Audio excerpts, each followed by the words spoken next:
pero también va a requerir invertir mejor la plata que actualmente se gasta. Y yo creo que en la plata que actualmente nos gastamos, que no es menor, también hay mucho margen para hacer el proceso mejor diseñado y con mejores resultados. Cuando uno coge los acuerdos y se pone a detallarlos en política pública, ¿esto en qué sale? Digamos, el tema de participación ciudadana no es necesariamente nuevo para Colombia. Nosotros en el país tenemos 40 instancias de participación ciudadana. Eso va desde la consulta previa, por ejemplo, cuando se va a iniciar un proyecto en comunidades afros o indígenas, hasta temas como los consejos territoriales de planeación. Cuando cogemos nosotros punto 1, punto 2, punto 4 y lo traducimos en cuántas instancias adicionales de planeación se requieren para hacer un cumplimiento estricto de acuerdos, nos da que encima de las 40 se requieren por lo menos 60 más. Y 60 más, y la reflexión de esas 60 más y lo que se ha ido acordando en La Habana, lo que vemos nosotros es que refleja una gran frustración sobre lo que ya se está haciendo, no está funcionando bien. O sea, cuando nos dicen hay que concentrar mejor la planeación del territorio, pues algo dice eso de los consejos territoriales de planeación. Entonces, una de las cosas, la primera reflexión que queremos hacer nosotros es hay que tener cuidado, tenemos que hacer el ensamblaje, el aterrizaje muy serio, de tal manera que cuando creemos estas instancias adicionales vayan en concordancia o veamos la posibilidad de fusionarlo con algunos temas que ya existen. Porque entre más instancias creemos, más diluimos. Yo creo que uno de los mensajes importantes que se dio es que las instancias no pueden ser meramente diálogos, tienen que tener poder, ¿sí?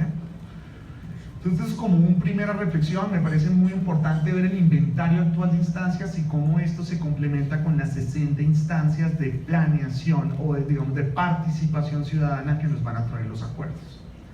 Segundo tema, Colombia vive en muchas veces la gente no tiene presente esto. La experiencia colombiana presupuestal es muy atípica en comparación con instancias internacionales, muy atípica. Usualmente cuando se crean los parlamentos o se crean los congresos, una de sus principales funciones es ordenar el gasto. El congresista ordena el gasto, el diputado ordena el gasto, el concejal ordena el gasto. En Colombia, nuestros entes consultivos, ni nuestro Congreso, ni nuestras asambleas, ni nuestros concejales tienen ordenación del gasto. Y en la época que tuvieron auxilios parlamentarios, hay que ver el rechazo de la opinión pública frente a que nuestros cuerpos colegiados tuviesen iniciativa de gasto. Fue uno de los grandes temas de la constituyente, quitarle esa iniciativa de gasto al Congreso. Entonces, ¿cómo nosotros hacemos compatible el hecho de no tener iniciativa de gasto, que eso recae en manos del Ejecutivo exclusivamente, que los cuerpos colegiados solo pueden votar sí o no, y si votan no sale por decreto, con estos esquemas de participación presupuestal? Porque tenemos que también ver nuestra historia en este ejercicio. Entonces, es muy importante cuando nosotros avancemos en participación y construcción, que cómo esto tiene que ser diferente. Entonces tiene diferencias de dos sentidos. Uno, las políticas públicas y los presupuestos que salen de la nación a los territorios, y eso qué tratamiento se les debe dar. Y dos, los recursos propios del presupuesto local, ¿sí? Entonces son dos debates diferentes. Cuando tomamos decisiones de bajar recursos de la nación a los entes territoriales, eso funciona de una manera u otra con muy poca, digamos, deliberación popular. Entonces, ¿qué mecanismos y qué herramientas podrían suplir esa falta de participación ciudadana, transparencia en estos ejercicios? Yo acá aprovecho que está el gobernador de Nariño. Una de esas figuras que ha sido muy exitosa, por lo menos lo hemos visto en Nariño, creo que el doctor Navarro lo hizo antes de que yo llegara, son contratos plano. La idea de que yo digo, en la nación va a invertir en Nariño tanta plata por los próximos 5 años. De regalías hay tanta plata. De presupuestos de gobernación y alcaldías hay tanta plata. Hagamos una bolsa de 5 años, construyamos esto de manera participativa, ¿sí?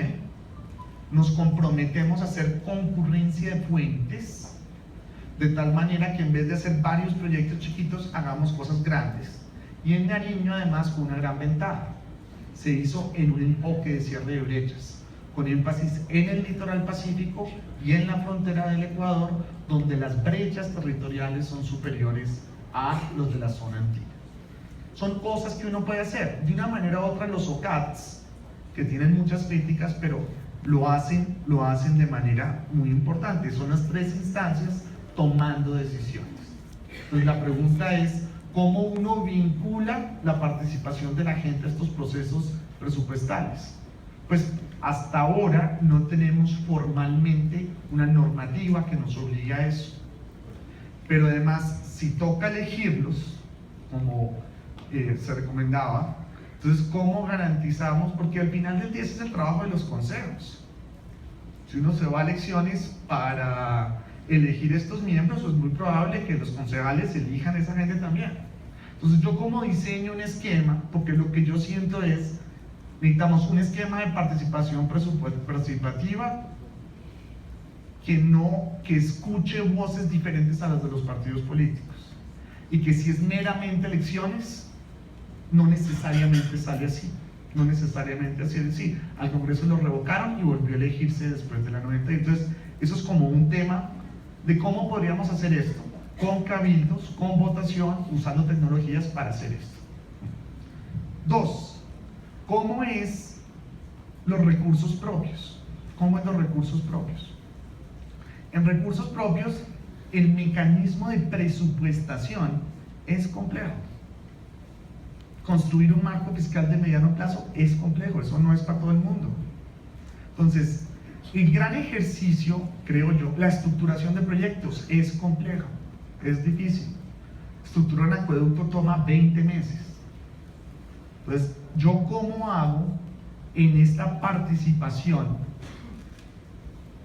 para involucrar a la gente, que la gente pueda hacer veeduría y influenciar directamente presupuestalmente?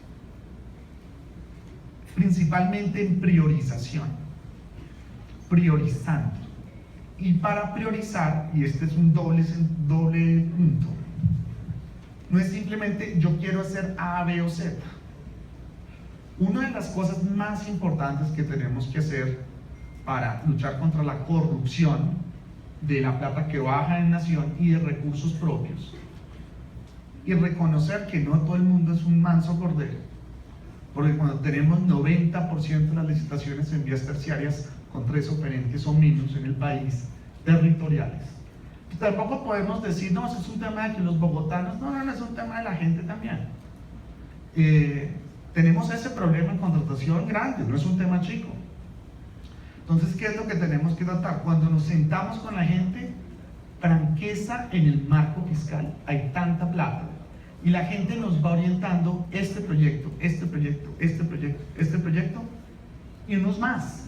Y si hay plata, se hacen los que siguen, y si hay menos plata, que puede pasar porque las cosas pasan en las economías, se postergan unos proyectos. Pero lo más importante para que esto funcione, porque más que el proceso también importa el resultado, es la estandarización de proyectos. Uno poder llegar a una comunidad y mostrarle un portafolio. En este caso, en el próximo COMPES vamos a hacer 26 proyectos estandarizados con la más alta calidad de NP, mejores materiales, mejores diseños, términos de referencia estandarizados, pliegos estandarizados, para no acabar en oferentes únicos. Y de esa manera uno va diciendo, escoja de aquí, escoja de acá, escoja de acá, escoja de acá, escoja de acá, y no nos metemos en el tema de discrecionalidad y de complejidad técnica, que son perfectos para la corrupción. Acá hay que de verdad hacer un esfuerzo, y tampoco simplemente desentendernos del tema de corrupción. Les cuento, y un componente muy importante de la intervención fue el tema de datos. Hay una aplicación, muchos de ustedes probablemente no la conocen, se llama Mapa Regalías. En Mapa Regalías ustedes encuentran todos los proyectos de regalías, todos los contratos, todos los adendos, fotos de los proyectos.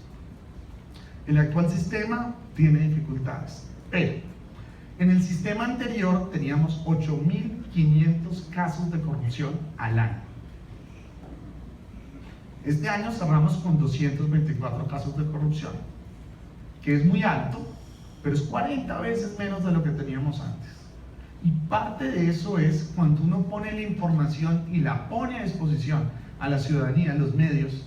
Mírate, en auditorías visibles o auditorías ciudadanas sobre regalías, se han recibido 103 denuncias sobre 103 proyectos, que significan 1.8 billones de pesos de inversión, donde participaron 13.223 personas y que 75% de las investigaciones resultaron en algo, de gente que ayuda en lucha contra la corrupción, porque los datos están disponibles.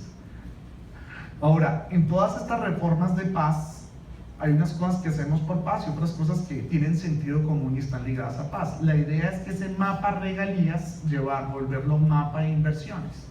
Todas las inversiones del Estado en este mismo esquema, con esa misma disponibilidad de la información, con todos los contratos publicados, todos los interventores, todo disponible para que todo el mundo haga desde control político hasta sabiduría ciudadana sobre la totalidad global de la inversión del país. Señor Gaviria, le recuerdo que debe ir terminando. No, tiene todavía unos minutitos, bueno, pero vaya resumiendo. Entonces yo dividiría esto acá para redondear y a lo mejor un poquitico más adelante. 1.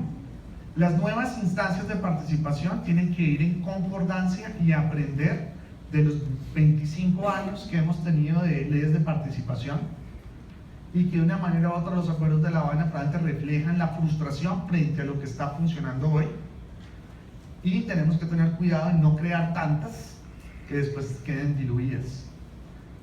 Primer mensaje, porque lo que creemos tiene que funcionar mejor, tiene que tener poder real. 2. Figuras de concertación presupuestal, como contratos plan que tenemos en Nariño, o que tenemos en el sur del Tolima, o que tenemos en el norte del Cauca, o en el Atrato Gran Darién, donde todos el mundo lleva la plata, la bolsa a la mesa y se concerta la inversión territorial que lleva el gobierno nacional y se hace transparente, son importantes. 3. No podemos negar que hay corrupción, ¿sí? De frente. Pero la manera como se lucha contra la corrupción no es solo creando más leyes y haciendo esto más complicado, es haciendo transparente y estandarizando. Proyectos estandarizados, bien hechos, con buenos pliegos, buenos términos, van a ayudar mucho en esa tarea. Y 4, que es lo que me gustó mucho, es, y con esto acabo, no es simplemente descentralizar y desentendernos. ¿Sí? Colombia tomó una decisión, la ley 9, la 388, descentralizó el ordenamiento territorial. Descentralizó todo el todo. ¿Cuál es la evaluación de los POTs, PBOTs y OTs del país? No es muy alentadora. En un país como este, 60% de los instrumentos jurídicos de planeación territorial no prevén actividades agrícolas, ni pecuarias, ni forestales en el territorio. Un país tan rural como este. Solo 3% de los POTs tienen en cuenta algún tipo de estrategia de desarrollo rural. Solo el 3% tiene en cuenta la gestión del riesgo. El 21% ni siquiera tiene georreferenciado el plano cartográfico. En algunos municipios, como copiaron de otro municipio, hay unos ríos que no existen en el municipio. Entonces, esto de participación no se puede entender como desentendernos del gobierno nacional, desentendernos de las gobernaciones. Tiene que ser trabajar unidos con la vocación de que juntos de verdad podemos hacer mucho más.